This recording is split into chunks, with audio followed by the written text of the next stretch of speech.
এ মুসলমান শোনো, আজরাইল সামনে হাজির হয়ে যাওয়ার পর মানুষগুলো এক কদম সামনের দিকে বাড়াইতে পারবে না। ওই মানুষটার খুব মনে যাবে এখন তওবা করে ফেলি, এখন পাক্কা সচ্চা ইমানদার হয়ে যা। বাজানরে এই জন্য অনুরোধ করে যায়, আজকের ময়দান ঘাট থেকে ওয়াদা করে বিদায় হও। আয় আল্লাহ, কতদিন এই জমিনের মধ্যে থাকবো জানি না, কয়দিন কবে জমিন থেকে বিদায় হয়ে যাব আল্লাহ জানি না। এ দুনিয়ার যুবক বলো, কয়দিন এই দুনিয়ার জমিনে থাকবা? আজ আছে আগামী কালকে দুনিয়া থাকবো এমন কোনো গ্যারান্টি নাই, বরঞ্চ এই দুনিয়া আসার সিরিয়াল আছে, বাজানরে যাওয়ার কিন্তু কোনো সিরিয়াল নাই। ঠিক না বেটিক? আওয়াজ করে বলো। এই দুনিয়া, আমি তো প্রায় বলি, এই দুনিয়াকে দাদা আসে, তারপরে বাবা আসে, তারপরে সন্তান আসে। যাওয়ার সময় এমন হয়, দাদা দুনিয়া থাকে, নাতি জমিন থেকে বিদায় হয়, বাবা দুনিয়া থাকে, সন্তান জমিন থেকে বিদায় হয়। আপনার আমার ক্ষেত্রে এমন হতে পারে কি পারে না? একটু আওয়াজ দিয়ে চিৎকার করে জোরে বলেন। আরে যুবক, আজকের ময়দানটার দিকে তাকাও, কত মানুষ জনে ময়দানটার মধ্যে আছে, ঘরে মা নাই, ঘরে বাবা নাই। বাজান রে, আছে না নাই? একটু আওয়াজ করে চিৎকার করে বলো। আমি আজ যদিও তো একজন মা হারা সন্তান, 18টা বছর হয়ে গেল আমি আমার মাকে হারিয়েছি। এই 18 বছর পর্যন্ত আমি নিজের টাকা দিয়ে একটা আপেল কিনে আমার মাকে খাওয়ানোর সাধ্য আমার হয় নাই। এই 18 বছর পর্যন্ত নিজের টাকা একটা কাপড় বিন কিনে মাকে দেওয়ার মতো সাধ্য আমার হয় নাই।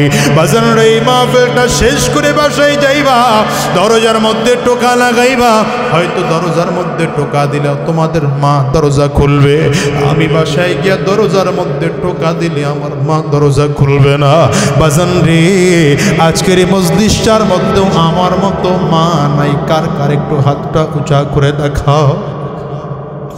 কার কার ঘরে বাবা নাই? হাতটা উঁচা করে একটু দেখাও।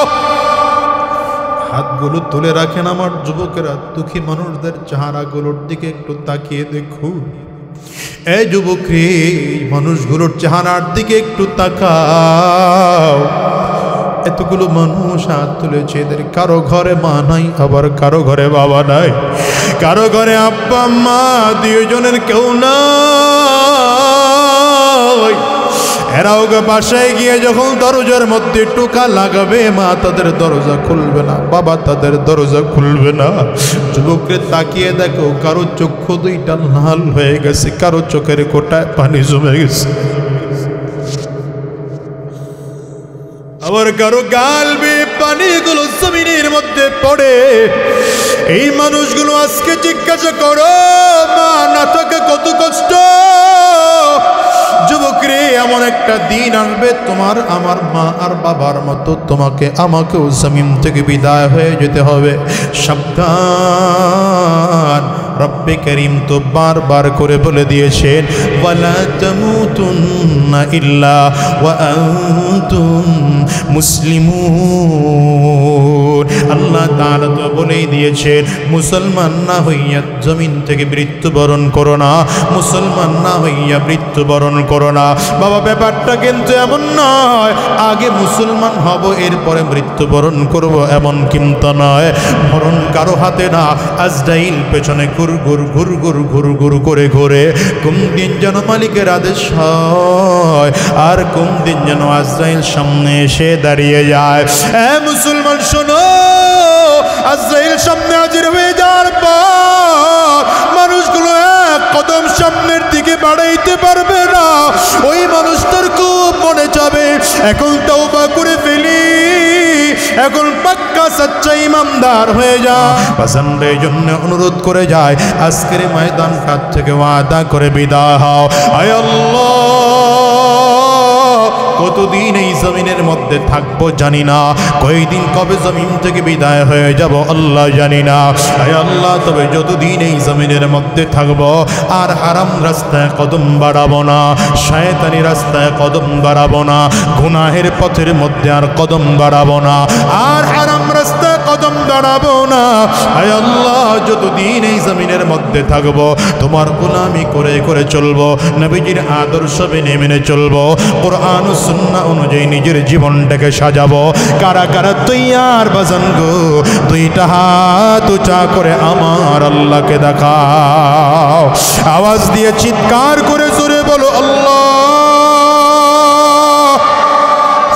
আরো জোরে চিৎকার করে জবান খুলে বলো আল্লাহ। চোখে যদি পানি না আসে কান্নার ভান ধরে আমার মালিকরে চিল্লায়া ডাক দাও না আল্লাহ। দয়ার মালিক,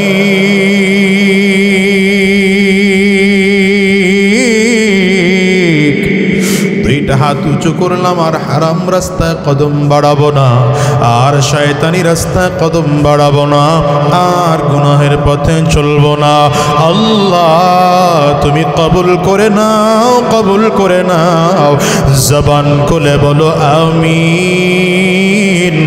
আরো জোরে আওয়াজ দিয়ে চিল্লা বলো আল্লাহুম্মা আমিন। আল্লাহুম্মা সাল্লি আলা মুহাম্মাদিন ওয়া আলা আলিহি ওয়া সাহবিহি وسلم تسليما كثيرا كثيرا.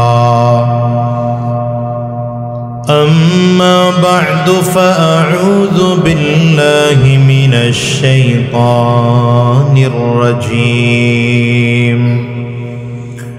بسم الله الرحمن الرحيم. لقد كان لكم في رسول الله أسوة حسنة. وقال تعالى وإنك لعلى خلق عظيم. صدق الله العظيم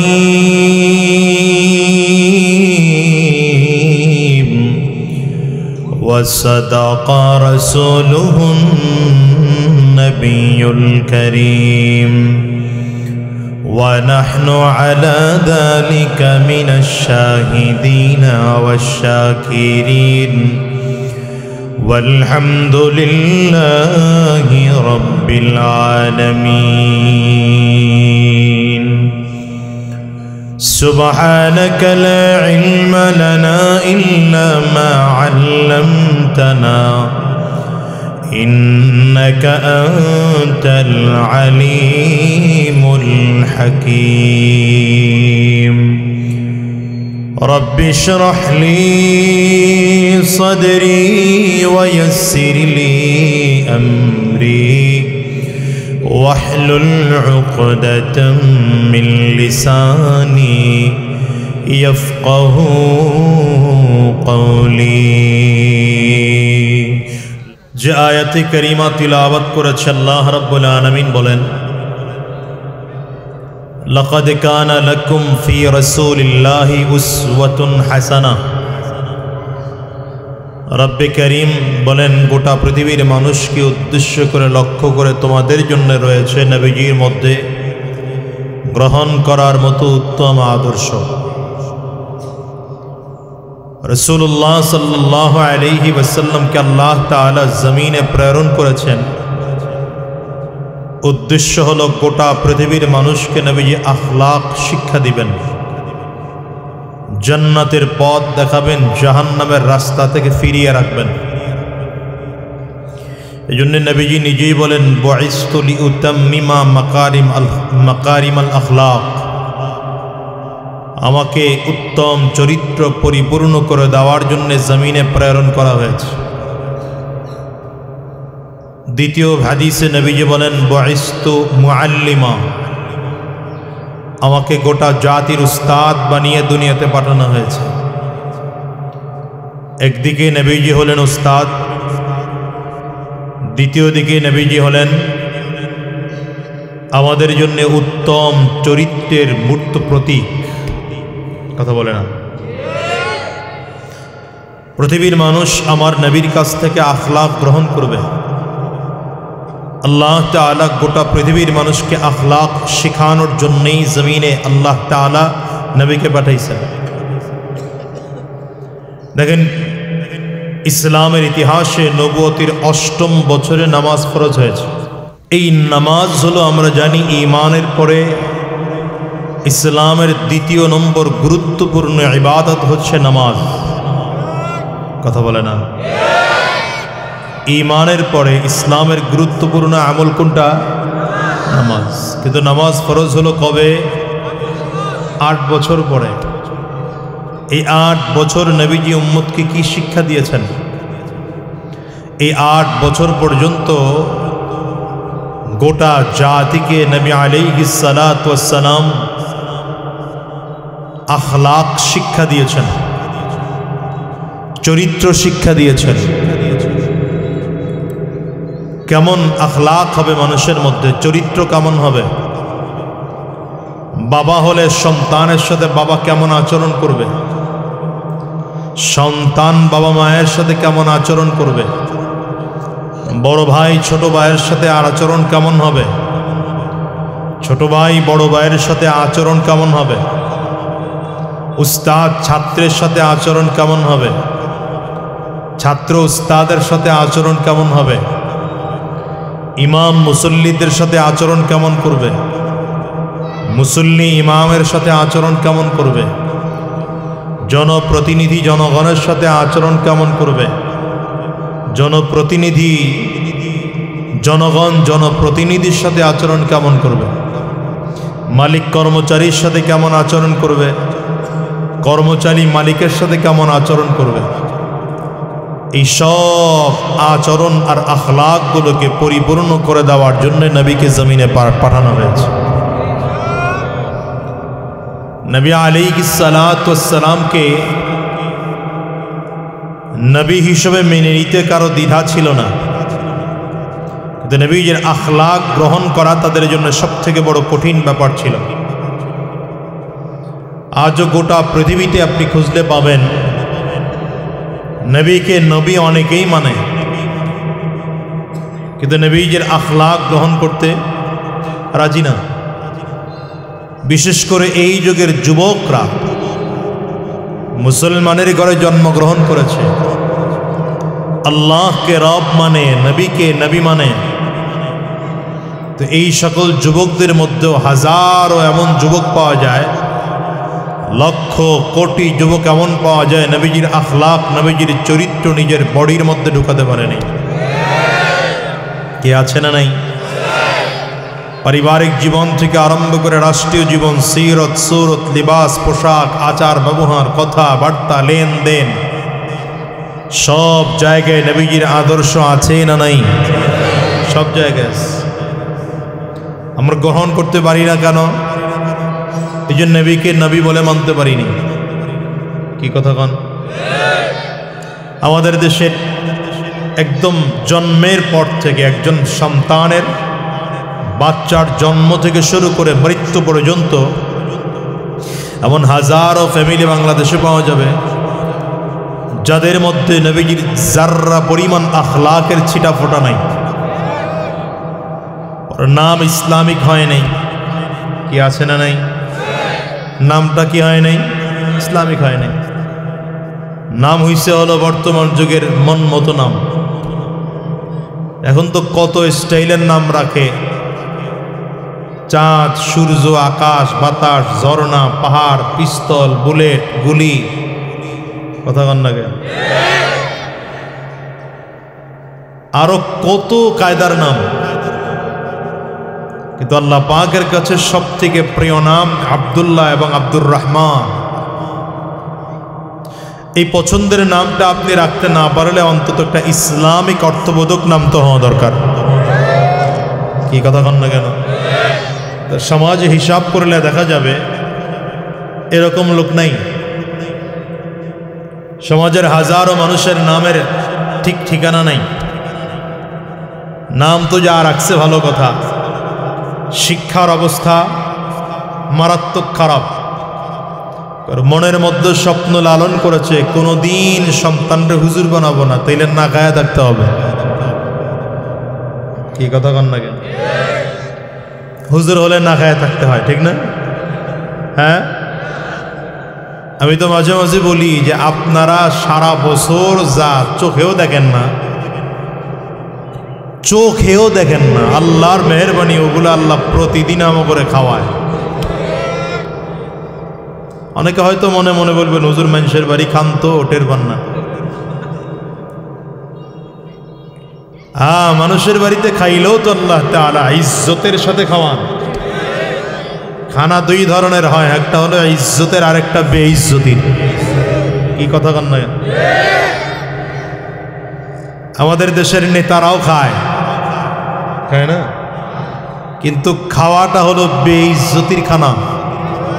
কি কথা কন না? খানাটা কিসের খানা? বেইজ্জতির খানা।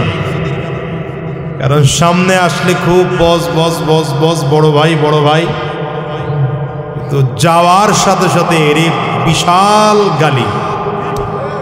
কি কথা কয় না? শালার বেটা বলে গালি দিতেও দ্বিধা করে না। এই সম্মানের কি দাম আছে বলে? আর আপনি হুজুরদের দিকে তাকান, হুজুরদের অবস্থা এমন, আসার আগেও মোহাব্বত, যাওয়ার সময়ও মোহাব্বত। খাওয়াইতে বসলে মনে হয় যেন দুনিয়াটা খাওয়াই দিতে পারলে হুজুরের মোহাব্বত শেষ হয় না। এরপরে যাওয়ার সময় আবার হাতিয়া পকেটে দিয়া কয় হুজুর এবার ভালো পারলাম না, আগামী বছর ভালো দিব। কি কথা কন না কেন? একটা হলো ইজ্জতের খানা, আর একটা বেইজ্জতির খানা। দুটিয়ার মধ্যে পার্থক্য আছে। আল্লাহ তাআলা ইজ্জতের খানা রেখেছেন ইমানদারের জন্য, বেঈমানের জন্য ইজ্জতের খানা নেই, বেঈমানদের জন্য বেইজ্জতির খানা। ইজ্জতের খানা রেখেছেন আল্লাহ তাআলা ইনসাফ ওয়ালার জন্য, মজলুমের জন্য রেখেছেন ইজ্জতের খানা। জালেমের জন্য ইজ্জতের খানা না, জালেমের জন্য বেইজ্জতির খানা। জন্য কখনো কখনো এমন হয় যে দুপুরে খানা রান্না থাকে, রেডি করা হয়, কিন্তু না খেয়ে পালাতে হয়। ইজ্জতের খানা না বেইজ্জতির খানা? এটা বুঝেন, এটা বুঝালো এন।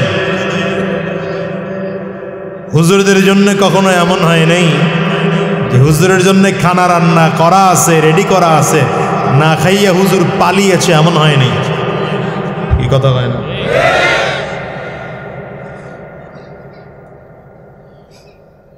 তো কথা কয় কারা? এই বাচ্চাদেরকে কন্ট্রোল করার লোক নেই আপনাদের? এখান থেকে উঠে যেতে হবে কেন? ওখানে লোক দেন, তাইলে তো হয়ে গেল। তো গোটা দুনিয়াতে আল্লাহ তাআলা নবীকে পাঠিয়েছেন উত্তম চরিত্রকে পরিপূর্ণ করে দেওয়ার জন্য। দেখেন আবু জাহাল নবীজির আগমনে খুশি, আবু লাহাব তো নবীজির আগমনে এত খুশি যে নিজের দাসীকে আজাদ করে দিয়েছে। ইতিহাস জানা আছে। আবু লাহাবের এক দাসী ছিল। নবীজির জন্মের পরে এই দাসী নবীজির কাছে, আবু লাহাবের কাছে জন্মের সুসংবাদ নিয়ে গেছে। আবু লাহাব, আপনার ভাই আব্দুল্লাহর ঘরে এক সন্তান হয়েছে, আকাশের চাঁদের থেকেও তার চেহারা আরো সুন্দর। আবু লাহাব দাসীর কথা এত খুশি হলো যে নিজের দাসীকে আজাদ করে দিল। তো হিসাব করে দেখেন, এই আবু লাহাব যখন নবীজি দ্বীনের দাওয়াত দিতে শুরু করলেন, সর্বপ্রথম আবু লাহাব স্বীকার করেছে। কি কথা না? আবু তালেব নবীজির আরেক চাচা, আমার নবীকে কলিজা দিয়ে মহাব্বত করত। নবীজিকে এত পরিমাণ মহাব্বত করত যে আমার নবীকে নিজের সন্তানের তুলনায়ও বেশি মহাব্বত করত। নবীজি বলেন, আমার বয়স যখন কিশোর বয়সী, এই মাইক ছাইরা সব যাওয়া যাবে না, একজন থাকতে হবে। হ্যাঁ, থাকতে হবে। আবু তালেব আমার নবীকে এত ভালোবাসতো, নবীজি বলেন যে আমার কিশোর বয়সে আমি ঘুমাইতাম এক রুমে, ঘুম থেকে উঠে দেখতাম আমি আর এক রুমে ঘুমানো। উদাহরণ মনে করেন ঘুমাইছেন নবীজি পশ্চিম সাইডের ঘরে, ঘুম থেকে উঠে দেখেন পূর্ব সাইডের ঘরে ঘুমিয়ে আছেন। ঘুমিয়েছেন উত্তর সাইডের ঘরে, নবীজি ঘুম থেকে উঠে দেখেন আমি দক্ষিণ সাইডের ঘর থেকে ঘুমিয়ে উঠতেছি। একবার দুইবার না, কয়েকবার এমন হয়েছে। একদিন চাচা আবু তালেবকে ডেকে বললেন, চাচা ব্যাপার বুঝলাম না। বলে কি ব্যাপার? ঘুমাই এক রুমে, ঘুম থেকে উঠে দেখি আমি আর এক রুমে ঘুমানো। আবু তালেব বলে, এটা বুঝবা না ভাতিজা, আমি তোমারে কতটা মোহাব্বত করি তোমারে বুঝাতে পারবো না। আমি তোমাকে নিয়ে ব্যবসায়ী সফরে গিয়েছিলাম। সফরে যাওয়ার পথে এক তৌরিদ কিতাবের পাদ্রী আলেম বলেছিল তোমার নাকি মক্কাতে হাজারো শত্রু আছে। সেই দিন থেকে আমি এক মুহূর্তের জন্য তোমাকে চোখের আড়াল হতে দেই না। এমনকি রাতের অন্ধকারে মক্কার সমস্ত মানুষ ঘুমালেও আমি ঘুমাই না। রাতের অন্ধকারে যখন তাকিয়ে তাকিয়ে দেখি গোটা মক্কাবাসী বাতি বন্ধ করে ঘর অন্ধকার করে ঘুমিয়ে পড়েছে, রাতের অন্ধকারে আমি ঘুম থেকে উঠে আমি নিজে কোলে করে তোমাকে রুম থেকে বের করে আমার সন্তানকে তোমার বিছানায় ঘুম পাড়িয়ে তোমাকে আমার সন্তানের বিছানায় ঘুম পাড়িয়ে দিই। কেন? রাতের অন্ধকারে কেউ যদি মুহাম্মদ মনে করে মারতে আসে তাহলে সে যেন তোমাকে নয় আমার সন্তানকে জবাই করে জমিন থেকে বিদায় করে দেয়, তারপরে তোমার যেন যাররা পরিমাণ কোনো ক্ষতি না হয়। সুবহানাল্লাহ বাড়ি যায় কয়েন। হ্যাঁ সময় আছে, আগামীকালকে সুবহানাল্লাহ কইলে অসুবিধা নেই, ধীরে ধীরে কইবেন সুবহানাল্লাহ, ঠিক না? এটা ছিল আবু লাহাবের আবু তালেবের মুহাব্বতের নমুনা। কিন্তু এই আবু তালেবের কাছে নবীজি একবার না দুইবার না 1200 বার গিয়েছেন দাওয়াত নিয়ে। কতবার? আচ্ছা কথা কন না তো আপনারা, কতবার গিয়েছেন নবীজি? 1200 বার দাওয়াত নিয়ে গিয়েছেন আবু তালেবের কাছে। এমনকি মৃত্যুর আগ মুহূর্তে আমার নবীজি আবু তালেবের কাছে উপস্থিত। চাচা কালিমা পড়েন, মুসলমান হয়ে যান, শুধু এতটুকু বলে ফেলেন লা ইলাহা ইল্লাল্লাহু মুহাম্মাদুর রাসূলুল্লাহ, এতটুকু বলেন, কিয়ামতের ময়দানে আপনাকে জান্নাতে নেওয়ার জন্য যে পরিমাণ সুপারিশ দরকার আমি তা করব। কিতাবে লেখে যে নবীর সামনে তো শয়তান ধোঁকা দিতে পারে না, ইবলিস আবু তালেবকে ধোঁকা দিতে পারে নাই, আবু তালেবের নফস ধোঁকা দিয়েছে। ধোঁকা দিয়ে বলতেছে, আবু তালেব সারাটা জীবন নেতাগিরি করেছ আর জীবনের শেষ বয়সে ঈশা মুহাম্মদের নবী মেনে জমিন থেকে বিদায় হবে, এটা হয় না। নাউজুবিল্লাহ বলবেন না। আবু তালেব নবীজির দিকে তাকিয়ে বলে, মুহাম্মদ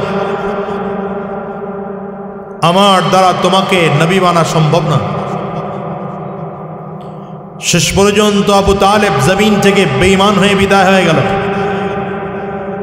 কারণ যখনই বলছে আল্লাহকে আল্লাহ মানা সম্ভব না, তোমাকে নবী মানা সম্ভব না, আজরাইল আলাইহিস সালাম তখনই আবু তালেবের সামনে হাজির।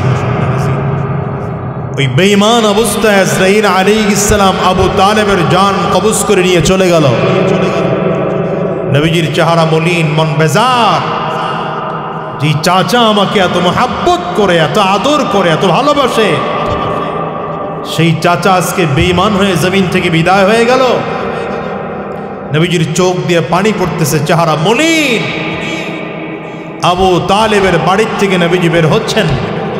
আল্লাহ তাআলা নবীকে সান্ত্বনা দেওয়ার জন্য আয়াত নাজিল করেছেন, ইন্নাকা লা তাহদি মান আহবাবতা ইন্নাকা লা তাহদি মান আহবাবতা ওয়ালাকিন্নাল্লাহ ইয়াহদি মান ইয়াশা।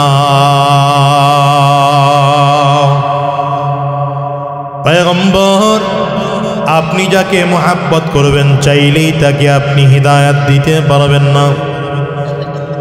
আপনি যাকে মোহাব্বত করবেন তাকে আপনি হিদায়াত দিতে পারবেন না। হিদায়াতের মালিক আমি আল্লাহ।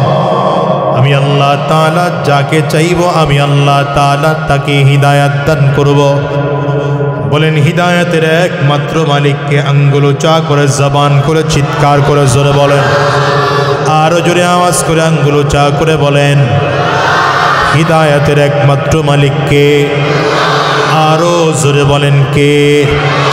রব্বে কারীম বলেন পয়গম্বর আপনি আবু তালেবের মতো যাকে মোহাব্বত করবেন তাকে চাইলে হিদায়াত দিতে পারবেন না। হিদায়াতের একমাত্র মালিক আমি আল্লাহ। আমি আল্লাহ তাআলা যাকে চাইব তাকে আমি আল্লাহ তাআলা হিদায়াত দান করব। আবু লাহাবের ক্ষেত্রেও ব্যাপারটা এমন হয়েছে।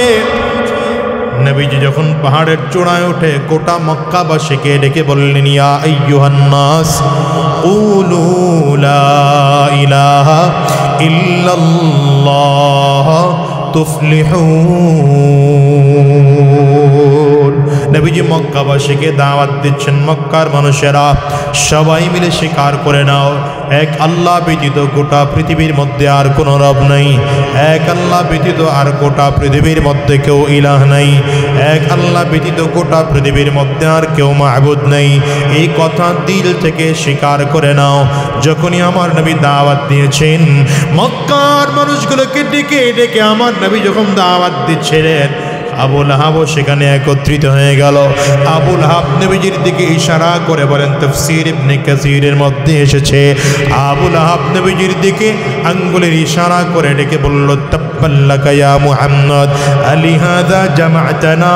হে মুহাম্মদ এই জন্যই কি আমাদেরকে ডেকেছো নাকি? যদি এই জন্যই ডেকে থাকো তুই ধ্বংস হয়ে যা। চিল্লায়ে জোরে বলেন নাউযুবিল্লাহ। আবু লাহাব নবীকে বদদুয়া দেয়। এই বদদুয়া লাগবে নি? কথা কয় না তো। আবু লাহাব রাহমাতুল লিল আলামিনকে বদদুয়া দেয়। মুসলমান বদদুয়া লাগবে তো দূরের কথা, উল্টো আল্লাহ তাআলা আয়াত নাযিল করলেন, তাব্বাত ইয়াদা আবি লাহাবিন ওয়া তাব মা আগনা আনহু মালুহু ওয়া মা কাসাব সায়াসলা নারান ذات لهب وامرأته حمالة الحطب في جيدها حبل من مسد। আল্লাহ তাআলা আয়াত নাযিল করলেন, হে আবু লাহাব আমার নবীর বিরুদ্ধে বদদুয়া করেছো, নবীজি ধ্বংস হয়ে যাক। কিন্তু আমি আল্লাহ তাআলা তোমার ব্যাপারে বললাম, তাব্বাত ইয়াদা। আবু লাহাবের শুধু আঙ্গুল নয়, আবু লাহাবের দুই হাত ধ্বংস হয়ে যাক। আবু লাহাব নিজেও ধ্বংস হয়ে যাক। আবু লাহাব যা কামাই করেছে তা ধ্বংস হয়ে যাক। এমনকি আবু লাহাবের স্ত্রীটা পর্যন্ত পরিবার সহ ধ্বংস হয়ে যাক। চিল্লায়ে জোরে বলেন আল্লাহু আকবার। বদদুয়া করেছে নবীর বিরুদ্ধে, কিন্তু বদদুয়া লাগে নেই, বরং উল্টা আয়াত নাযিল হয়েছে। দুনিয়ার মুসলমানের জন্য বলি, আমার নবীকে মোহাব্বত করে নেওয়ালা গোটা পৃথিবীর মধ্যে অনেক আছে, অনেক আছে। আমার নবীকে যারা মোহাব্বত করে কিন্তু নবীদের আদর্শ মেনে নেওয়া তাদের জন্য বড় কষ্ট। আবু লাহাব নবীকে মোহাব্বত করত, আবু তালিব মদিনা নবীকে মোহাব্বত করত, আবু জাহাল নবীকে মোহাব্বত করত, কিন্তু আমার নবীকে নবী বলে তারা মেনে নেয় নাই। আমার নবীর উপরে তারা ঈমান আনতে পারে নাই, নবীর আদর্শ মেনে নিতে পারে নাই। এই যুগেও হাজারো মানুষ খুঁজতে পাওয়া যাবে নবীকে বড় মোহাব্বত করে, কিন্তু নবীর আদর্শ মেনে নিতে পারে নাই, নবীর আদর্শ মেনে মাথায় টুপি লাগাইতে পারে নাই, নবীর আদর্শ মেনে মুখের দাড়িটা লম্বা করতে পারে নাই, নবীর আদর্শ মেনে সুন্নতি পোশাক পরতে পারে নাই, নবীর আদর্শ মেনে পারিবারিক জীবন চালাতে পারে নাই, নবীর আদর্শ মেনে রাষ্ট্রীয় জীবন চালাতে পারে নাই, নবীর আদর্শ মেনে পারিবারিক জীবন চালাতে পারে নাই, নবীর আদর্শ মেনে সামাজিক জীবন চালাতে পারে নাই। ওর রাজনীতির মধ্যেও নবীর আদর্শ না। এখন এরা অনেকেই মনে করে রাজনীতির মধ্যে বুঝি মুহাম্মদুর রাসূলুল্লাহর আদর্শ নাই। কারণ দুনিয়ার সব কিছুর মধ্যে নবীর আদর্শ থাকলেও মনে হয় রাজনীতির মধ্যে নবীর আদর্শ নাই। এই জন্য এরা রাজনীতি করতে গিয়ে আব্রাহাম লিঙ্কনের আদর্শ মানে, রাজনীতি করতে গিয়ে মাও সেতুনের আদর্শ মানে, রাজনীতি করতে গিয়ে লেনিন কালমার্চের আদর্শ মানে। কথা কয় না কেন? রাজনীতি করতে গিয়া, রাজনীতি করতে গিয়ে কারো বাবার আদর্শ মানে, রাজনীতি করতে গিয়ে কারো নেতার আদর্শ মানে। একটা বারের জন্য খেয়াল করে দেখো, রাজনীতি যদি করতে হয় আমার নবীর আদর্শের রাজনীতি করব, বাকি রাজনীতি করব না। চিল্লায় কও ঠিক কিনা? করিম বলেছেন, রব্বে করিম তো চমৎকার করেই বলেছে, ও দুনিয়ার মুসলমানেরা, লাকাদ কানা লাকুম ফি রাসূলিল্লাহি উসওয়াতুন হাসানা, তোমাদের জন্য রয়েছে নবীজির মধ্যে গ্রহণ করার মতো উত্তম আদর্শ। এই জন্যই তো বলি মুসলমান, আমার নবীকে কোন দিক থেকে তুলনা করবে বলো? যেই দিক থেকে আমার নবীকে তুলনা করবে, আল্লাহর কসম সেই দিক থেকে আমার নবী শ্রেষ্ঠ আদর্শবান। যদি প্রশ্ন করো সন্তান হিসাবে আমার নবী কেমন, তবে আমি বলবো সন্তান হিসাবে আমার নবী শ্রেষ্ঠ আদর্শবান সন্তান। যদি বলো স্বামী হিসাবে আমার নবী কেমন, তবে আমি বলবো স্বামী হিসাবে আমার নবী শ্রেষ্ঠ আদর্শবান স্বামী। যদি বলো জামাই হিসাবে আমার নবী কেমন, তবে আমি বলবো জামাই হিসাবে আমার নবী শ্রেষ্ঠ আদর্শবান জামাই। যদি বলো শ্বশুর হিসাবে আমার নবী কেমন, তবে আমি বলবো রাহমাতুল লিল আলামিন শ্রেষ্ঠ আদর্শবান শ্বশুর।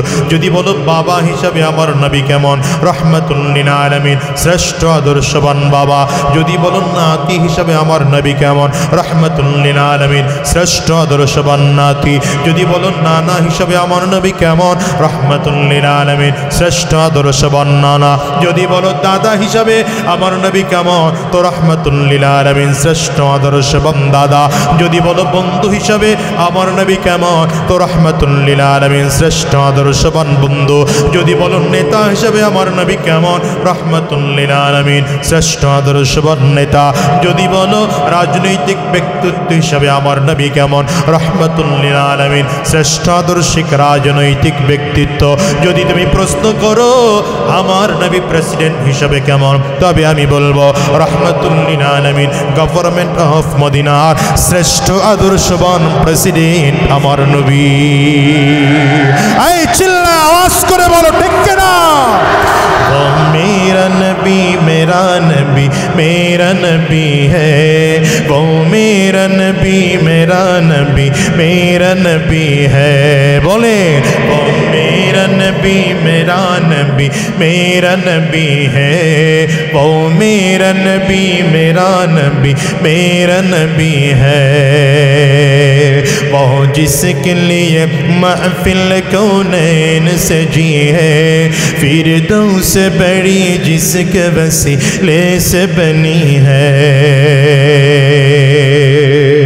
कष्ट है, असुविधा है। वो हाशिमी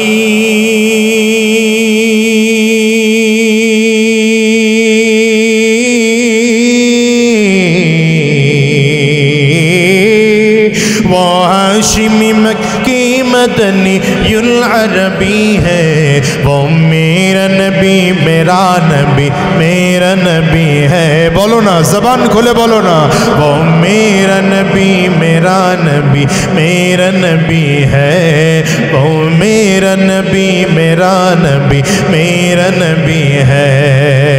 अल्लाह का फरमान अलम नशरह लक सदरक मनसूब है जी से वरफ़अना लक ज़िक्रक। अल्लाहु अकबर। अरे कुरआनुल करीम আমার আল্লাহ তাআলা 25 জন নবীর নাম নিয়েছেন, সবাইকে আল্লাহ তাআলা নাম ধরে ধরে ডেকেছেন, কিন্তু না আমার নবীকে কোরআনে আল্লাহ তাআলা কোথাও নাম ধরে ডাকেন নাই।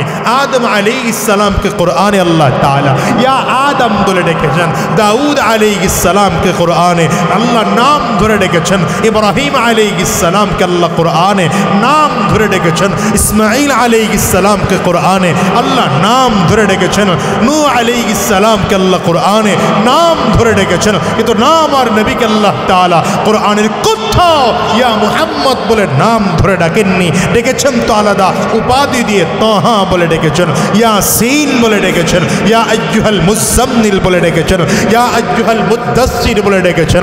আমার নবীর সাথে আল্লাহ তাআলা যখন কথা বলেন তো আল্লাহ তাআলা বলেন আলাম নাশরাহ লাকা সাদরাক ওয়া ওয়াদা'না আনকা বিজরাক আল্লাযী আনকাযা যাহরাক। আমার নবীকে আল্লাহ তাআলা যখন পুরনো স্মৃতি স্মরণ করিয়ে দেন তো আল্লাহ তাআলা বলেন আলাম ইয়াজিদকা ইয়াতীমান ফাআওয়া ওয়া ওয়াজাদাকা দাল্লান ফাহাদা ওয়া ওয়াজাদাকা আইলান ফাআগনা। আরে আমার নবীকে আল্লাহ তাআলা যখনই আমার নবীকে সান্ত্বনা দেন তো আল্লাহ তাআলা বলেন ওয়া রাফা'না লাকা যিকরাক। আল্লাহু আকবার চিৎকার করে জবান খুলে বল अल्लाह का फरमान अलम नशरह लक सदरक मंसूब है जी से वरफअना लक ज़िक्रक। जिस ज़ात का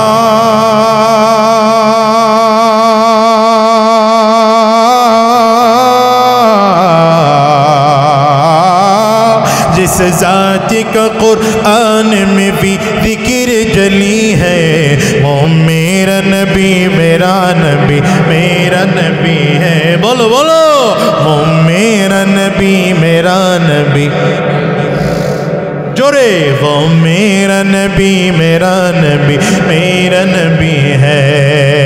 এজন্য যুবক তোমাদেরকে বলে যাই শোনো, আদর্শ যদি কারো মানতে হয় নবীর আদর্শ মানব, আর কারো আদর্শ মানি না। চিল্লায় বলো ঠিক কিনা? আদর্শ মানব কার? জোরে বলো কার? দুই হাত উঁচা করে বলো কার? আরো জোরে বলো কার? তোমার নেতা আমার নেতা। এই স্লোগানে দেশের মানুষ জানে না, তোমার নেতা আমার নেতা কয় না তো, সবাই কয় না তো, তোমার নেতা আমার নেতা, আমরা সবাই রাসূল সেনা। এই মিয়া ভালো করে কাশি দেন, গলা ক্লিয়ার করেন। এবার দুই হাত উঁচা করে তাকবীর হবে, তাকবীর হবে। রেডি? উঁচা করেন, দুই হাত উঁচা করেন। ডানে আর বামে তাকায় দেখেন, হাত তুলে নেই কে, ধইরা তুলায় দেন। মাশাআল্লাহ। এবার হাত দুইটা উঁচু করে নারে তাকবীর, আরো জোরে নারে তাকবীর। তোমার নেতা আমার নেতা, এই জোরে চলবে না, আরো জোরে। তোমার নেতা আমার নেতা বিশ্ব নবী মুস্তাফা, আমরা সবাই রাসূল সেনা, ভয় করি না বুলেট বোমা। নারে তাকবীর, কোরআন সুন্নাহর আলো, কোরআন সুন্নাহ যেখানে, আলেম ওলামা যেখানে, সুদ ঘোষ যেখানে। আবু লাহাব নবীকে মানত, আবু তালেব নবীকে মানত, বড় কলিজা দিয়ে মহাব্বত করত, কিন্তু ঈমান আনে নেই, নবীকে নবী বলে মেনে নেই। নবীদের আদর্শ আবু লাহাব গ্রহণ করে নেই, আবু তালেব গ্রহণ করে নেই, বরঞ্চ আবু তালেব আমার নবীর বিরুদ্ধে বদদোয়া করে। আবু লাহাব আমার নবীর বিরুদ্ধে বলে তাব্বাল্লাকা ইয়া মুহাম্মদ। আল্লাহ তাআলা সাথে সাথে আয়াত নাযিল করে দিলেন, তাব্বাত ইয়াদা আবি লাহাবি ওয়া তাব্বা।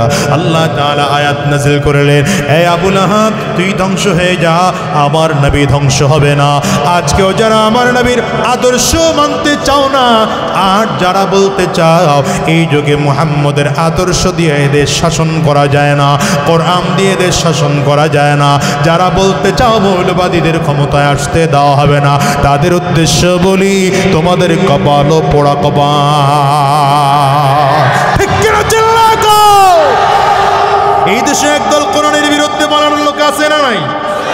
আস্তে কয় করা আছে না নাই? নাই নাই, জোরে কও। এই দেশে ইসলামের বিরুদ্ধে কথা বলার লোক আছে না নাই? আমি এই জন্য ছাত্র ভাইদেরকে বলেছি, শোনো, স্বাধীনতার 53 বছর হয়ে গেল, 53 বছর পরে কেন তোমাদেরকে বৈষম্য বিরোধী আন্দোলন করা লাগলো? এর একটাই মাত্র কারণ স্বাধীনতার 53 বছরের মধ্যে যারা এদের শাসন করেছে, এরা কেউ কোরআন দিয়ে এদের শাসন করে নেই, ইসলাম দিয়ে এদের শাসন করে নেই। ভবিষ্যতেও যদি এই দেশে কোরআন কায়েম করা না হয়, ইসলাম কায়েম করা না হয়, এদের যদি কোরআন ও সুন্নাহ অনুযায়ী চালানো না হয়, তাহলে আগামীর বাংলাদেশেও বৈষম্য নির্যাতন দূর হবে না। ঠিক কিনা বলো? এই জন্য আগামীর বাংলা কোরআনের বাংলা। ঠিক কিনা? ঠিক কিনা? অত জোরে বলো ঠিক কিনা? আগামীর বাংলা ইসলামের বাংলা, আগামীর বাংলা মুসলমানদের বাংলা। এই দেশের মুসলমানদের বাংলাদেশ তৈরি করার জন্য, কোরআনের বাংলাদেশ তৈরি করার জন্য যদি তোমাদের রক্ত দেওয়ার দরকার হয়, রক্ত দিবা। যদি জীবন দিতে হয়, কারা কারা তৈয়ার আছো? দুইটা হাত উঁচা করে দেখাও।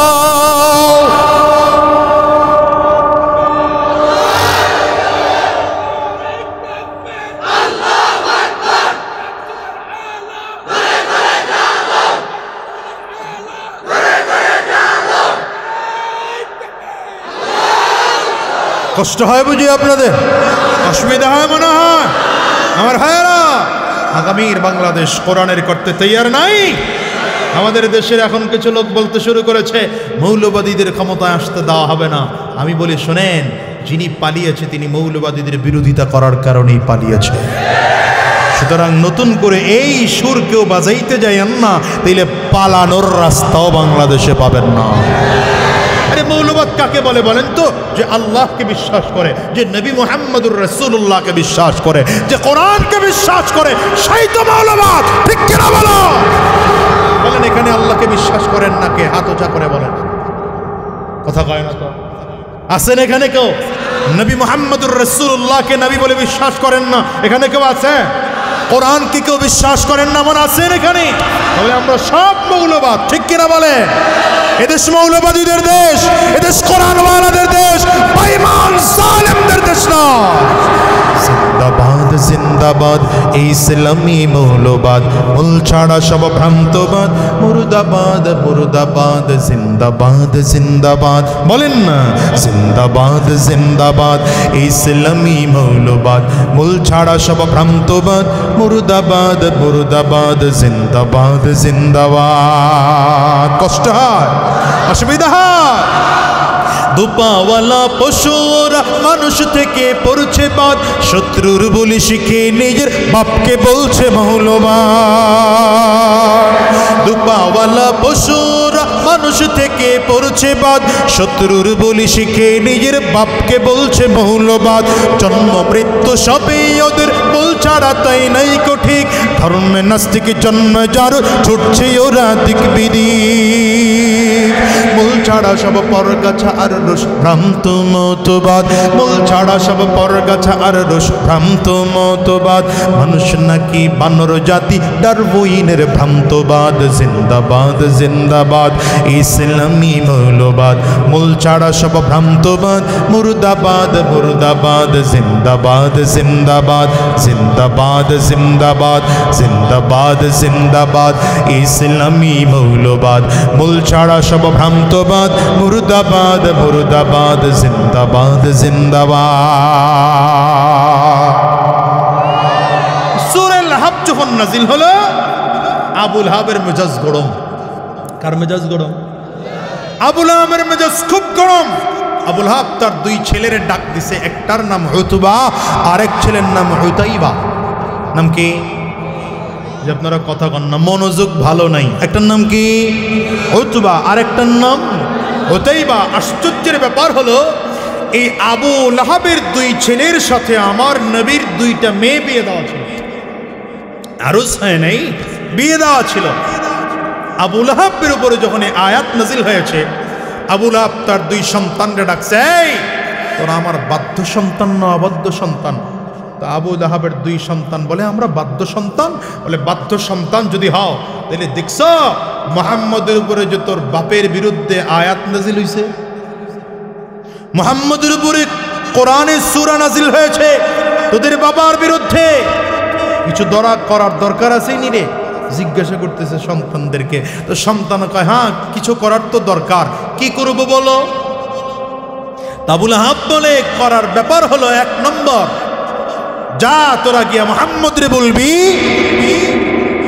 যে 2টা মেয়ে তোদের কাছে বিয়ে দেওয়া, 1 নম্বর 2 মেয়েকে একসাথে তালাক দিয়ে আসবি। আরে নবীর মেয়ের মতো মেয়েকে পাওয়ার পরেও যারা নিজের বিবি হিসাবে ধরে রাখতে পারে না, ওদের চেয়ে কপাল পোড়া আল্লাহর জমিনে আর কেউ আছে? এদেশের হাজারো সংসার এমন আছে নিজের বিবেকে মূল্যায়ন করতে পারে না, হাজারো এমন সংসার আছে নিজের স্বামীকে মূল্যায়ন করতে পারে না, ঠিক কিনা বলে? আর স্বামী যখন তার বিবিকে মূল্যায়ন না করে, আর স্ত্রী যখন স্বামীকে মূল্যায়ন না করে, এদেশের সংসার এ কারণে টিকে না, অধিকাংশ জায়গায় এই কারণেই টিকে না, ঠিক কিনা আওয়াজ করে বলে। এই জন্য মা বোনদেরকে বলবো স্বামীকে মূল্যায়ন করতে শিখেন, আবার আপনাদেরকে বলবো স্ত্রীকে মূল্যায়ন করতে শিখেন। মাঝে মাঝে ইচ্ছু একটু বাহির থেকে সাইজা গুইজা বউয়ের কাছে গিয়ে দাঁড়াবেন। আমাদের দেশের এমন পুরুষ বহুত পাওয়া যায়, বাইরে খুব ফিটফাট হয়ে প্যান্ট শার্ট পরে, চুলের মধ্যে কি বলে আপনার এই যে হ্যাঁ জেল না জেল, মাশাআল্লাহ বাবারে বাবা, সব সিনে যুবকেরা চুলের মধ্যে জেল লাগিয়ে, তারপরে চুলের মধ্যে সিটি করে চিরুনি হাঁকায়া খুব ভালো করে চলতেছে ফিটফাট হয়ে, ঘরে আইসা এমন লডর বড়ল লাগাইছে শরীর থেকে আসে গন্ধ, পুরাতন লুঙ্গি পরে বউয়ের সামনে হাজির হয়। ঠিক আছে, ঠিকের পরে মনে হয় রোগী এখানে আছে। হ্যাঁ না, বউয়ের সামনে মাঝে মাঝে হ্যান্ডসাম হয়ে দাঁড়াবেন, বউয়ের সামনে সুপুরুষ হয়ে দাঁড়াবেন, বউয়ের সামনে মাঝে মাঝে ভালো পোশাক পরে দাঁড়াবেন। কথা বলেন, এটা হলো আমাদের পুরুষদের সমস্যা। আর ঘরের মহিলাদেরও সমস্যা আছে, লিপস্টিক। হ্যাঁ বিয়ে করছেনি? যে কয় বিয়ে করছ না, গইরেই কয়নি, আল্লাহ জানে। আমার দেশের মা বোনদের অবস্থা এমন, এরা ওই ঠোঁটের মধ্যে পালিশ, কপালের মধ্যে বালিশ, গালের মধ্যে বালিশ, নাকের মধ্যে বালিশ, জিব্বার মধ্যে বালিশ, সব পালিশ ঠালিশ লাগাইয়া মার্কেটে মার্কেটে ঘুরে স্বামীর সামনে পেতনির মতো হাজির হয়। এই আওয়াজটা দেখছেন? আমি আমার পর্দার আনারের মা বন্ধুকে বলবো, স্বামীকে আকর্ষণ করার জন্য মাঝে মাঝে মেকআপ টেকআপ লাগাইয়া স্বামীর সামনে উপস্থিত হবেন। মাঝে মাঝে স্বামীকে আকর্ষণ করানোর জন্য সেজে গুজে স্বামীর সামনে দাঁড়াবেন, স্বামীর প্রশংসা করবেন, স্বামীর কাজের মূল্যায়ন করবেন, স্বামীকে কটূক্তি করে কথা বলবেন না, স্বামী বেজার হয় এমন কথা বলবেন না। দেখবেন মোহাব্বত দিন দিন দিন দিন শুধু বাড়তেই থাকবে, কমবে না, ঠিক কিনা আওয়াজ করে। ছোট্ট কাজটুকু করলেই হয়, স্বামী তার স্ত্রীকে কোনোদিন অবমূল্যায়ন করবে না, স্ত্রীও তার স্বামীকে অবমূল্যায়ন করবে না। এতটুকু হলেই দেখবেন সংসারটা জান্নাতের টুকরা হয়ে যায়। তো আবুল আহাবের 2 ছেলে নাম কি গেছে? বুইলা গেছে, ওয়াজ শুনে বুইলা গেছে। একটার নাম কি? উতবা। ওই যে মোবাইল টিপে, তাহলে বুঝবো কেমনে ওয়াজ? এনে বসে বসে ফেসবুক শরীফ মোতালা করলে কথা কয় না, আগে গুগল আলাইহিস সালাম মোতালা করলে এরপরে ওয়াজ মনে থাকে। হ্যাঁ, মনোযোগ দিয়ে শুনতে হবে। আবুল আহাবের 2 ছেলে, একটার নাম উতবা আর একটার নাম উতাইবা। এই 2টা একসাথে নবীজির সামনে দাঁড়িয়েছে, দাঁড়িয়ে বলে, মুহাম্মদ, আমরা তোমার 2 মেয়েকে, আমরা 2 ভাই একসাথে তালাক দিয়ে দিলাম। চিৎকার করে জোরে বলেন নাউযুবিল্লাহ। একজন মেয়ে তালাক হওয়া বাবার জন্য কত কষ্টের। এই মজলিসে যদি এমন কেউ থাকেন যার মেয়ে তালাক হয়েছে, সেই বুঝবেন কতটা কষ্টের, ঠিক কিনা আওয়াজ করে বলেন। নবীজির চোখ দিয়ে পানি বের হচ্ছে, বেঈমানের বিরুদ্ধে কোনো কথা বলে না। হঠাৎ করে 2 ভাই একসাথে ডেকে বলে, মুহাম্মদ, আমরা 2য় নম্বর কথা তোমাকে বলছি, তুমি যে আল্লাহর দাওয়াত দাও, এই আল্লাহ আমরা মানি না। প্রথমটা তো যা ছিল ছিল, হ্যাঁ, এই আল্লাহকে তোমরা মানি না। শুধু তাই নয়, এই কথা বলে নবীজির উপরে হামলা করেছে, নবীজির জামা মুবারক টেনে ছিঁড়ে ফেলেছে। নবীজি এতক্ষণ ঠান্ডা ছিলেন, নবীজির মেয়েকে তালাক দিয়েছে, তাতেও নবী কিছুই বলেন নাই। নবীজির জামা টেনে ছিঁড়ে ফেলেছে হামলা করে, তাতেও নবী কিছুই বলেন নাই। তো যখনই বলেছে তোমার আল্লাহ মানি না, রাহমাতুল লিল আলামিন আর সহ্য করতে পারলেন না, নবীজির জবান থেকে বদদুয়া বের হয়ে গেল, আল্লাহ আমি যেন শুনি এই উতবাকে কুকুরে কামড়ায়া কামড়ায়া জমিন থেকে বিদায় করে। নবীজির জবান থেকে বদদুয়া বের হয়ে গেছে, কবুল হতে দেরি হয়? আমার নবীর দোয়া, আমার নবীর দোয়া কবুল হতে দেরি হবে? কিন্তু উতবাও বুঝতে পেরেছে যে মুহাম্মদের দোয়া কবুল না হয়ে পারে না। এই জন্য সে তখন থেকে শুরু করে যখনই কোথাও যাইত সাথে সিকিউরিটি গার্ড নিয়ে যাইত, একা একা চলতো না। ব্যবসায়ী সফরে রওনা করেছে উতবা, ব্যবসায়ী সফর থেকে ফিরে আসতেছে, সন্ধ্যা হয়ে গেল। আগেকার যুগের অবস্থা, মানুষ তাঁবু টানিয়ে টানিয়ে বিভিন্ন জায়গায় রাত যাপন করত, দিনের বেলা আবার পথ চলা শুরু করত। এক জায়গায় তাঁবু গাড়বে, অপেক্ষা করতেছে, হঠাৎ করে তাকিয়ে দেখে পাহাড়ের চূড়ার থেকে একটা বাঘ বারবার করে তাকায়, উতবার দিকে তাকায়। উতবা তাকায় বলে, দেখো পরিস্থিতি ভালো মনে হয় না, এই বাঘটা আমার দিকে যেমনি তাকায় মনে হয় আমারে খেয়ে ফেলবে। কারণ এই উতবা ডান দিকে যায়, বাঘটাও ঘাড় ঘুরায় ডান দিকে তাকায়, আবার বাম দিকে যায়, বাঘটাও বাম দিকে তাকায়। দেখলে আমার অবস্থা মনে হয় ভালো না।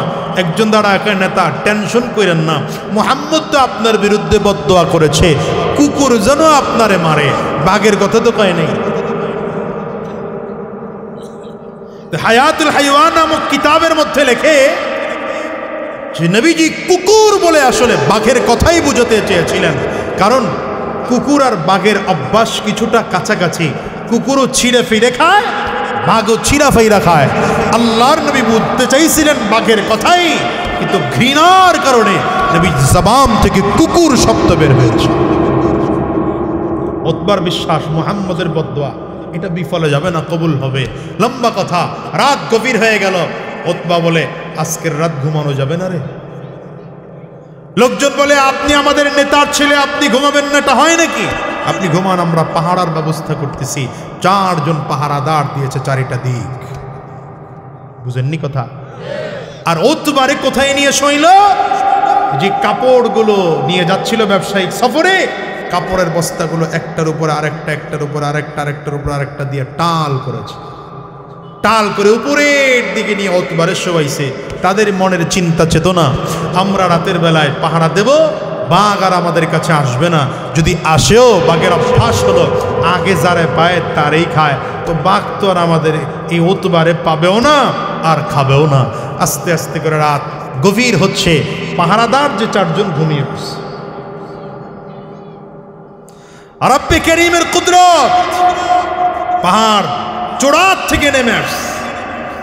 বাঘ আইসা এক একজনের শরীরের সাথে নাক লাগায় ঘেরান নেয়, ঘেরান নেয় আর কয় না এটা না, আবার ঘেরান নেয় এটা না, আবার ঘেরান নেয় এটা না।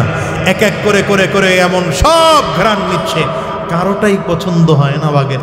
হঠাৎ করে ডানে আর বামে তাকায়া উপরের দিকে নজর করে দেখে, আরে বড়টাই তো উপরে। মানে আল্লাহ তাআলা উতবার শরীরের ঘ্রাণটা বাঘের নাকে লাগিয়ে দিয়েছে। তার মানে আল্লাহ বুঝাইতে চাইছেন, এই ঘেরানওয়ালা লোক সেখানেই পাবি, ওখানে জমিন থেকে বিদায় করে দিবে। বাঘ এইবার উপরের দিকে উঠছে, কেউ যেন টের না পায়। ওখান থেকে লাফ দিয়ে উপরে উঠা আল্লাহর কাছে বাঘ দোয়া করতে শুরু করেছে, আল্লাহ আমার ঘেরাসটা তো ছোট, যদি আমি ওরে হাত ধরে টান দেই, উতবা চিৎকার করবে, তো চিৎকার করলে তো দেখা যাবে যে আমি ওরে মারার জিনিসটা ক্লিয়ার করতে পারবো না। পা ধরে টান দিলে, আমি চিৎকার করলে মৃত্যু নিশ্চিত করতে পারবো না। বাঘ ওখানে দাঁড়ায় আল্লাহর কাছে দোয়া করতে শুরু করেছে, আল্লাহ তোমার নবীর দুশ্মনকে জমিন থেকে বিদায় করে দিতে চাই। হাত ধরে টান দিলেও তো, হাত ধরে টান দিলে মৃত্যু নিশ্চিত করতে পারবো না, পা ধরে টান দিলেও মৃত্যু নিশ্চিত করতে পারবো না। আমার গ্রাসটা মুখের বড় করে দাও, এক গ্রাস দিয়ে উতবার পুরো মুখটা ভেতরের মধ্যে নিয়ে যাব, গলার মধ্যে দাঁত ঢুকায় চাপ লাগাইব, যেন উতবা চিৎকারটুকু পর্যন্ত দিতে না পারে। রব্বে করিম তো বাঘের কথা শুনে ফেলেছেন। এইবার বাঘ বড় গ্রাস করেছে, উতবার পুরো চেহারাটা মুখের মধ্যে নিয়ে গলার মধ্যে দাঁত ঢুকিয়ে চাপ দিল। উতবাকে মৃত্যু নিশ্চিত করে লাশ টেনে টেনে টেনে নিয়ে পাহাড়ের চূড়ায় চলে গেল। এবার পাহাড়ের চূড়ায় নিয়ে হাত আলাদা করেছে, পা আলাদা করেছে, অঙ্গ প্রত্যঙ্গকে আলাদা আলাদা করেছে, পেটের থেকে নারী বুড়িগুলো বের কইরা কলিজাটারে চাবাইয়া চাবাইয়া সবগুলো আলাদা আলাদা করেছে। তার মানে গোটা পৃথিবীর মানুষরে বোঝাইতে চায় আমি যদিও জঙ্গলার বাঘ, কিন্তু নবীর ইজ্জতের উপরে যে আঘাত করে, নবীকে যারা সহ্য করতে পারে না, আমি ওদের বিরোধিতা করলাম, আমি ওদেরকে দুনিয়ায় জীবিত রাখতে চাই না। বাঘ যদিও উতবার গোশত খায় না, কিন্তু আলাদা আলাদা করে রেখেছে। এই জন্য বাঘ বুঝাইতে চায় পরের দিন সকালবেলা তোরা উঠবি, উঠে যখন দেখবি নবীর দুশমনকে জমিন থেকে বিদায় করে দিয়েছি, আর তোরা যে আফসোস করে আহ বলে চিৎকার দিবি, আমি বাঘ তখন সান্ত্বনা পাবো। হ্যাঁ, দুনিয়ার মুসলমানেরা ভালো করে বলা যায়, শোনো, এই দুনিয়ার মানুষ সব মানতে তৈয়ার, আল্লাহকে আল্লাহ মানে যুগের মুসলমানেরা, কিন্তু আল্লাহর বিধান মনে প্রাণে মেনে নিতে তৈয়ার হয় না। নবীকেও মেনে নেয়, কিন্তু নবীর আদর্শ এই দুনিয়ার মুসলমান মানতে চায় না। অনুরোধ করে যাই রে মুসলমান, আল্লাহকে তখনই মানা হবে যখন আল্লাহর বিধানকে মানবা, নবীকে তখনই মানা হবে যখন নবীর আদর্শ মেনে নিবা। এই জন্যে তোমার আমার আজকের এই ময়দান থেকে ওয়াদা করে বিদায় হওয়া দরকার। পারিবারিক জীবন থেকে আরম্ভ করে রাষ্ট্রীয় জীবন পর্যন্ত সিরত সুরত লিবাস পোশাক আচার ব্যবহার কথাবার্তা লেনদেন সব জায়গায় নবীর আদর্শ ছাড়া, কোরআনের আদর্শ ছাড়া এক কদম সামনের দিকে বাড়াবো না। আওয়াজ করে কাও, আওয়াজ করে কাও। এ দুনিয়ার যুবক বলো, কয়দিন এই দুনিয়ার জমিনে থাকবা? আজ আছে আগামীকালকে দুনিয়ায় থাকবো এমন কোনো গ্যারান্টি নাই, বরঞ্চ এই দুনিয়া আসার সিরিয়াল আছে, বাজারে যাওয়ার কিন্তু কোনো সিরিয়াল নাই। ঠিক না বেটিক? আওয়াজ করে বলো। এই দুনিয়া, আমি তো প্রায় বলি, এই দুনিয়াকে দাদা আসে, তারপরে বাবা আসে, তারপরে সন্তান আসে। যাওয়ার সময় এমন হয়, দাদা দুনিয়া থাকে, নাতি জমিন থেকে বিদায় হয়, বাবা দুনিয়া থাকে, সন্তান জমিন থেকে বিদায় হয়। আপনার আমার ক্ষেত্রে এমন হতে পারে কি পারে না? একটু আওয়াজ দিয়ে চিৎকার করে জোরে বলেন। আরে যুবক, আজকের ময়দানটার দিকে তাকাও, কত মানুষ জনে ময়দানটার মধ্যে আছে, ঘরে মা নাই, ঘরে বাবা নাই, বাজান রে আছে না নাই? একটু আওয়াজ করে চিৎকার করে বলো। আমি আজ যদিও তো একজন মা হারা সন্তান, 18টা বছর হয়ে গেল আমি আমার মাকে হারিয়েছি। এই 18 বছর পর্যন্ত আমি নিজের টাকা দিয়ে একটা আপেল কিনে আমার মাকে খাওয়ানোর সাধ্য আমার হয় নাই। এই 18 বছর পর্যন্ত নিজের টাকা একটা কাপড় বিন কিনে মাকে দেওয়ার মতো সাধ্য আমার হয় নাই। বাজানোর এই মাহফিলটা শেষ করে বাসায় যাইবা, দরজার মধ্যে টোকা লাগাইবা, হয়তো দরজার মধ্যে টোকা দিলে তোমাদের মা দরজা খুলবে, আমি বাসায় গিয়া দরজার মধ্যে টোকা দিলে আমার মা দরজা খুলবে না। বাজান রে, আজকের এই মজলিসটার মধ্যেও আমার মতো মা নাই। কার কার একটু হাতটা উঁচা করে দেখাও। কার কার ঘরে বাবা নাই? হাতটা উঁচা করে একটু দেখাও। হাতগুলো তুলে রাখেন আমার যুবকেরা, দুঃখী মানুষদের চেহারাগুলোর দিকে একটু তাকিয়ে দেখুন। এই যুবক রে, মানুষগুলোর চেহারার দিকে একটু তাকাও। এতগুলো মানুষ হাত তুলেছে, এদের কারো ঘরে মা নাই, আবার কারো ঘরে বাবা নাই, কারো ঘরে আব্বা মা দুজনের কেউ নাই। এরাও বাসায় গিয়ে যখন দরজার মধ্যে টোকা লাগাবে, মা তাদের দরজা খুলবে না, বাবা তাদের দরজা খুলবে না। যুবককে তাকিয়ে দেখো, কারো চক্ষু দুইটা লাল হয়ে গেছে, কারো চোখের কোটায় পানি জমে গেছে, আবার কারো গাল বেয়ে পানিগুলো জমিনের মধ্যে পড়ে। এই মানুষগুলো আজকে জিজ্ঞাসা করো, মা না থাকে কত কষ্ট, যুবক রে, এমন একটা দিন আসবে তোমার আমার মা আর বাবার মতো তোমাকে আমাকেও জমিন থেকে বিদায় হয়ে যেতে হবে। সাবধান, রব্বে করিম তো বারবার করে বলে দিয়েছেন, ওয়ালা তামুতুন্না ইল্লা ওয়া আনতুম মুসলিমুন। আল্লাহ তাআলা তো বলেই দিয়েছেন, মুসলমান না হইয়া জমিন থেকে মৃত্যুবরণ করো না, মুসলমান না হইয়া মৃত্যুবরণ করো না। বাবা, ব্যাপারটা কিন্তু এমন নয় আগে মুসলমান হব এরপরে মৃত্যুবরণ করব, এমন কিন্তু নয়। মরণ কারো হাতে না, আজরাইল পেছনে ঘুর ঘুর ঘুর ঘুর ঘুর ঘুর করে ঘুরে কোন দিন যেন মালিকের আদেশ হয় আর কোন দিন যেন আজরাইল সামনে এসে দাঁড়িয়ে যায়। মুসলমান শোনো, আজরাইল সামনে হাজির হয়ে যাওয়ার পর মানুষগুলো এক কদম সামনের দিকে বাড়াইতে পারবে না। ওই মানুষটার খুব মনে যাবে, এখন তওবা করে ফেলি, এখন পাক্কা সচ্চা ইমানদার হয়ে যা। বাজানদের জন্য অনুরোধ করে যায়, আজকের ময়দান কাছ থেকে ওয়াদা করে বিদায় হও। আয় আল্লাহ, কতদিন এই জমিনের মধ্যে থাকবো জানি না, কয়দিন কবে জমিন থেকে বিদায় হয়ে যাব আল্লাহ জানি না। আয় আল্লাহ, তবে যতদিন এই জমিনের মধ্যে থাকবো আর হারাম রাস্তায় কদম বাড়াবো না, শয়তানি রাস্তায় কদম বাড়াবো না, গুনাহের পথের মধ্যে আর কদম বাড়াবো না, আর হারাম রাস্তায় কদম বাড়াবো না। আয় আল্লাহ, যতদিন এই জমিনের মধ্যে থাকবো তোমার গোলামি করে করে চলবো, নবীজির আদর্শ মেনে মেনে চলবো, কোরআন ও সুন্নাহ অনুযায়ী নিজের জীবনটাকে সাজাবো। কারা কারা তৈয়ার বাজান গো? দুইটা হাত উঁচা করে আমার আল্লাহকে দেখাও, আওয়াজ দিয়ে চিৎকার করে জোরে বলো আল্লাহ। আরো জোরে চিৎকার করে জবান খুলে বলো আল্লাহ।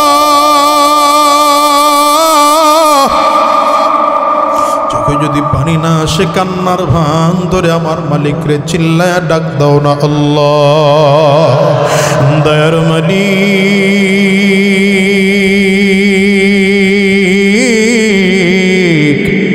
দুইটা হাত উঁচু করলাম আর হারাম রাস্তায় কদম বাড়াবো না, আর শয়তানি রাস্তায় কদম বাড়াবো না, আর গুনাহের পথে চলবো না। আল্লাহ, তুমি কবুল করে নাও, কবুল করে নাও। জবান খুলে বলো আমিন। আরো জোরে আওয়াজ দিয়ে চিল্লা বলো আল্লাহুম্মা আমিন।